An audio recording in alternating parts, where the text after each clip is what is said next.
Hey guys, royal എൻഫീൽഡിൻ്റെ ഏറ്റവും പുതിയ launch ആയിട്ടുള്ള റോയൽ എൻഫീൽഡ് ഗോവൻ ക്ലാസിക് 350 ആണ് നമ്മുടെ ഫ്രണ്ട് ഇരിക്കുന്നത്. ഇതതിൻ്റെ ട്രിപ്റ്റീൽ എന്ന് പറഞ്ഞ ഒരു കളർ വേരിയൻ്റ് ആണ് കേട്ടോ. ഈ ഒരു കളറിൽ ഇത് കാണാൻ അടിപൊളിയാണ് കേട്ടോ. ഇതിൽ കണ്ടോ ടാങ്കിലൊക്കെ റോയൽ എൻഫീൽഡ് ഒന്നും കൂടാണ്ട് സൈഡിൽ കൂടെ ചെറിയ നമ്മുടെ പൂക്കളും ഇലകളൊക്കെ വരച്ചേക്കുന്ന ഒരു ഡിസൈനൊക്കെ കാണാൻ പറ്റുന്നുണ്ട്. അതിമനോഹരമാണ് കേട്ടോ. ഇതിൻ്റെ ഒരു കളറും ഈ ഒരു ഗ്രാഫിക്സ് തീമും കാര്യങ്ങളൊക്കെ ഡ്യുവൽ ടോൺ ആയിട്ടുള്ള ടയറുകളും കാര്യങ്ങളൊക്കെയാണ് കൊടുത്തിരിക്കുന്നത്. വൈറ്റ് എഡ്ജ് വരുന്ന ടയറാണ് കേട്ടോ. പിന്നെ ഈ ഒരു വണ്ടിയുടെ ഒരു ലുക്കിന് വേണ്ടി ചുമ്മാ എന്തോ ബ്ലൂ അടിച്ച് വെച്ചേക്കുന്നത്, അത് കഴുകിക്കളഞ്ഞ് പോകുന്നതെന്നാണ് പറഞ്ഞത്. അപ്പോൾ ഈ വണ്ടി കൊണ്ടുവന്നതേ ഉള്ളൂ, ലോഞ്ച് ആയതേ ഉള്ളൂ. നമ്മളിപ്പോൾ നിൽക്കുന്നത് റോയൽ എൻഫീൽഡിൻ്റെ വെളിയത്ത് മോട്ടേഴ്സ് പാല മുത്തോലിലുള്ള ഷോറൂമിലാണ്. അപ്പോൾ അവിടെ ഈ ഒരു വണ്ടി അവൈലബിൾ ആയിട്ടുണ്ട്. അപ്പോൾ ഞാൻ ജസ്റ്റ് ഇതൊന്നൊരു വോക്ക് റൗണ്ട് പോലെ ചുറ്റും നടന്ന് ഇതിൻ്റെ കാര്യങ്ങൾ എന്തൊക്കെയാണെന്ന് നിങ്ങളോടൊന്ന് പറയാം. ഇതിൻ്റെ ഒരു ഫ്രണ്ട് പോർഷൻ ലുക്കിൽ നോക്കുവാണെങ്കിൽ നമ്മുടെ LED ഹെഡ്ലൈറ്റ് ഇവിടെ കാണാൻ പറ്റുന്നുണ്ട്. തനത് റോയൽ എൻഫീൽഡ് LED ഹെഡ്ലൈറ്റ്, അതിൻ്റെ അത് R ലോഗോ കാണാം. ഇവിടെ ഒരു ഷെയ്ഡ് പോലെ കാണുന്നുണ്ട്, ക്രോം ഫിനിഷിങ്. പിന്നെ നമ്മുടെ റോയൽ എൻഫീൽഡിൻ്റെ തനത് ആ ചെറിയ 2 DRL ലൈറ്റുകളും LED ഇൻഡിക്കേറ്ററാണ് കേട്ടോ കൊടുത്തിരിക്കുന്നത്. അതിൻ്റെ അത് 3 LEDകൾ കാണാൻ സാധിക്കുന്നുണ്ട്. അതിമനോഹരം എന്ന് തന്നെ പറയാം. പിന്നെ ക്രോം ഫിനിഷിംഗ് ഉള്ള ബ്രേക്ക് ലിവർ ആൻഡ് ക്ലച്ച് ലിവറാണ് കൊടുത്തിരിക്കുന്നത്. അഡ്ജസ്റ്റബിൾ ആണ്, അത് രണ്ടും ഇവിടെ പിരിച്ച് അഡ്ജസ്റ്റ് ചെയ്യാം. ഇതിനെ മങ്കി ഹാൻഡിൽ ബാർ എന്നും അതുപോലെ ഹാൻഡിൽ ബാർ എന്നും വിളിക്കാറുണ്ട്. ഇതൊരു ബോബർ സ്റ്റൈലിൽ ഇറക്കിയേക്കുന്ന ഒരു വണ്ടിയാണ് കേട്ടോ. ഫ്രണ്ടിലെ ടയർ ആണെങ്കിൽ 19 ഇഞ്ചിൻ്റെ ടയറാണ് വരുന്നത്. 300 mm ഡിസ്ക്കാണ് ഫ്രണ്ടിൽ വരുന്നത്. ഡ്യുവൽ ചാനൽ ABSും കാര്യങ്ങളും വരുന്നുണ്ട്. ഇത് കണ്ടോ, ഇതിൻ്റെ ഒരു സ്പോക്ക് വീൽസ് ഒക്കെ കണ്ടോ, ഇതിൻ്റെ ആ ഒരു റിമ്മിൻ്റെ കളറൊക്കെ കണ്ടോ, അതിമനോഹരം എന്നല്ലാണ്ട് വേറെ ഒന്നും പറയില്ല. പിന്നെ ക്രോം ഫിനിഷിങ്ങിലുള്ള ഒരു സൈലൻസറും കാര്യങ്ങളും കൊടുത്തിട്ടുണ്ട്. 349 cc എഞ്ചിനാണ് ഈ ഒരു വണ്ടിക്ക് കരുത്ത് പകരുന്നത്. എയർ കൂൾഡ് ആയിട്ടുള്ള എഞ്ചിനാണ്. 20.4 PS പവർ, 6100 RPMലും അതുപോലെ 27 Nm ടോർക്ക്, 4000 RPMലും പ്രൊവൈഡ് ചെയ്യുന്ന ഒരു കിടിലൻ എഞ്ചിൻ എന്ന് വേണമെങ്കിൽ പറയാം. അത്യാവശ്യം വൈബ്രേഷൻ കാര്യങ്ങളൊക്കെ കാണും റോയൽ എൻഫീൽഡ് ആയതുകൊണ്ട് തന്നെ.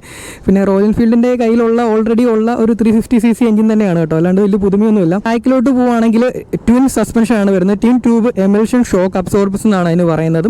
പിന്നെ ഡിറ്റാച്ചബിൾ ആയിട്ടുള്ള സീറ്റും കാര്യങ്ങളും, ഇവിടെ കിടിലൻ ഗ്രാബ് റെയിലും കാര്യങ്ങളും കാണാം. പിന്നെ ഈ ഒരു സീറ്റിൻ്റെ നടുക്ക് ഗോവൻ ക്ലാസിക് 350 എന്നുള്ള ഒരു കിടിലൻ ബാഡ്ജിങ്ങും പിന്നെ ചുറ്റും സ്റ്റിച്ചിങ്ങും കാര്യങ്ങളൊക്കെ കാണാം കേട്ടോ. അത് കാണാൻ അടിപൊളിയാണ് കേട്ടോ. സ്പ്ലിറ്റ് സീറ്റാണ് കേട്ടോ. സീറ്റ് വേണമെങ്കിൽ നമുക്ക് ഊരി മാറ്റി വെക്കാൻ പറ്റും. ബാഗൊക്കെ കാണാൻ അടിപൊളിയാണ്. പുതിയ ഫെൻഡറും കാര്യങ്ങളൊക്കെ കൊടുത്തിട്ടുണ്ട്. ഇവിടെ റോയൽ എൻഫീൽഡ് എന്ന് കൊടുത്തിട്ടുണ്ട്. പിന്നെ റൗണ്ട് ഷേപ്പിലുള്ള LED ടെയിൽ ലൈറ്റും കാര്യങ്ങളുണ്ട്. LED ഇൻഡിക്കേറ്ററും കാര്യങ്ങളൊക്കെ ഉണ്ട്. ഇവിടെ നമ്പർ ഹോൾഡർ വരുന്നത്, അതിൻ്റെ അടിയിലായിട്ട് റിഫ്ലക്ടറും കാര്യങ്ങളും വരുന്നുണ്ട്. ബാക്കിലോട്ട് പോകുമ്പോൾ ടയർ സൈസ് അല്പം കുറച്ചിട്ടുണ്ട് കേട്ടോ.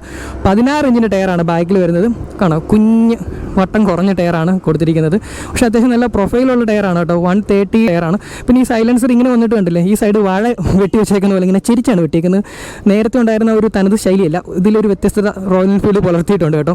പിന്നെ ഇതിൻ്റെ എല്ലാ ഫുഡ് ബക്കിലും റബ്ബർ ബീഡിംഗ് ഉണ്ട്. ഇപ്പം പില്ലേൻ്റെ ആണെങ്കിലും റൈഡറെ ആണെങ്കിലും അതുപോലെ ബ്രേക്കിൻ്റെ പെഡലിലാണ് എല്ലാത്തിലും റബ്ബർ ബീഡിങ്ങും കാര്യങ്ങളൊക്കെ കൊടുത്തിട്ടുണ്ട് കേട്ടോ. ഇതിൻ്റെ ഒരു ടോട്ടൽ വെയിറ്റ് വരുന്നത് പറഞ്ഞാൽ 197 കിലോയാണ്. ഇതിൻ്റെ ഒരു സീറ്റ് ഹൈറ്റ് വരുന്നതെന്ന് പറഞ്ഞിട്ടുണ്ട് 750 mm ആണ്. ആർക്കും അനായാസമായിട്ട് കയറാനും ഇറങ്ങാനും പറ്റും. ഫ്ലാറ്റ് ഫുഡായിട്ട് കയറി ഇരിക്കാൻ പറ്റുന്ന ഒരു വണ്ടിയാണ് കേട്ടോ. ഈ സൈഡിലോട്ട് പോകുമ്പോൾ ലേഡീസ് ഹാൻഡിൽ കാണാൻ സാധിക്കുന്നുണ്ട്. ഇവിടെ ഒരു സാരി ഗാർഡ് സെറ്റപ്പ് ഒക്കെ കാണാൻ സാധിക്കുന്നുണ്ട്. പിന്നെ ഓപ്പൺ ചെയിനും കാര്യങ്ങളൊക്കെയാണ് വരുന്നത്. സൈഡ് സ്റ്റാൻഡ് എഞ്ചിൻ കട്ട് ഓഫും കാര്യങ്ങളൊക്കെ ഉണ്ട്. ഇതാണ് ഇതിൻ്റെ ഗിയറും കാര്യങ്ങളൊക്കെ വരുന്നത്. അപ്പോൾ അനായാസം കയറി ഇങ്ങനെ ഇരിക്കാൻ പറ്റുന്ന ഒരു വണ്ടിയാണ് കേട്ടോ. നമുക്ക് ഭയങ്കര റിലാക്സ് ചെയ്ത് കണ്ട കൈയൊക്കെ ഇങ്ങനെ പൊക്കി പിടിച്ച് ഇങ്ങനെ പോകാൻ പറ്റുന്ന തരത്തിലാണ്. പിന്നെ മീറ്റർ കൺസോളിലോട്ട് പോകുമ്പോൾ പ്രത്യേകിച്ച് കണക്ടിവിറ്റി ഫീച്ചേഴ്സ് ഒന്നും നിലവിൽ ഇതിൽ കാണിക്കുന്നൊന്നുമില്ല. ഇവിടെ ഉണ്ടെന്ന് തോന്നുന്നു. പിന്നെ ഇവിടെ നോർമൽ ഒരു മീറ്ററും കാര്യങ്ങളൊക്കെയാണ് കൊടുത്തിരിക്കുന്നത്. E20 കേപ്പബിൾ ആണ്. ഇതാണ് ഇതിൻ്റെ ടാങ്കും കാര്യങ്ങളും. ഇതാണ് സ്വിച്ചസും കൺട്രോൾസൊക്കെ വരുന്നത്. കണക്ടിവിറ്റി ഉണ്ട് കേട്ടോ. അതിൻ്റെ കണക്ട് ചെയ്യുന്നതിൻ്റെ പരിപാടികളൊക്കെ ഇവിടെയാണ് കൊടുത്തിരിക്കുന്നത്. സ്വിച്ച് ഉണ്ട്, പാസ് ഡിമ്മ്, ഇതാണ് പാസ് ഡിമ്മ് ഇൻഡിക്കേറ്റർ, ഹോണ്, ഇത് സ്റ്റാർട്ടാക്കുന്നത്, ഡെഡിക്കേറ്റഡ് ആയിട്ടുള്ള ഹസാർഡിൻ്റെ സ്വിച്ച്. അപ്പോൾ ഇത്രയൊക്കെയാണ് നമ്മൾ ഒരു വണ്ടീനെ ചുറ്റും നടന്ന് വോക്ക് അറൗണ്ട് ചെയ്ത് ഇങ്ങനെ നോക്കുമ്പോൾ കാണാൻ പറ്റുന്നത്. പിന്നെ നല്ല കിടിലൻ റോയൽ എൻഫീൽഡിൻ്റെ തനത് ശൈലി നിലനിർത്തുന്ന തരത്തിലുള്ള മിററും കാര്യങ്ങളൊക്കെ തനത് ശൈലിയിൽ നിന്നും കുറച്ചുകൂടി വ്യത്യസ്തമാണെന്ന് തോന്നുന്നു. നല്ല ക്രോം ഫിനിഷിങ്ങുള്ള മിററും കാര്യങ്ങളൊക്കെ. അപ്പോൾ ഇതൊക്കെയാണ് നമ്മുടെ ഏറ്റവും പുതിയ ഗോവൻ ക്ലാസിക് 350യുടെ വിശേഷങ്ങൾ. ഈ ഒരു വണ്ടിയുടെ ഓൺ റോഡ് പ്രൈസ് എന്ന് പറയുമ്പോഴത്തേക്ക് 299 വരും. അപ്പോൾ കൂടുതൽ ഡീറ്റെയിൽസിനായിട്ട് നമ്മുടെ വിലയത്ത് മോട്ടോഴ്സിനെ ബന്ധപ്പെടുക. അവരുടെ നമ്പറും കാര്യങ്ങളും ഞാൻ ഡിസ്ക്രിപ്ഷനിൽ കൊടുക്കുന്നുണ്ട്. അപ്പോൾ അടുത്തൊരു വണ്ടിയായിട്ട് വരുന്ന നമ്പറേക്കും ടാറ്റ, ബൈ ബൈ.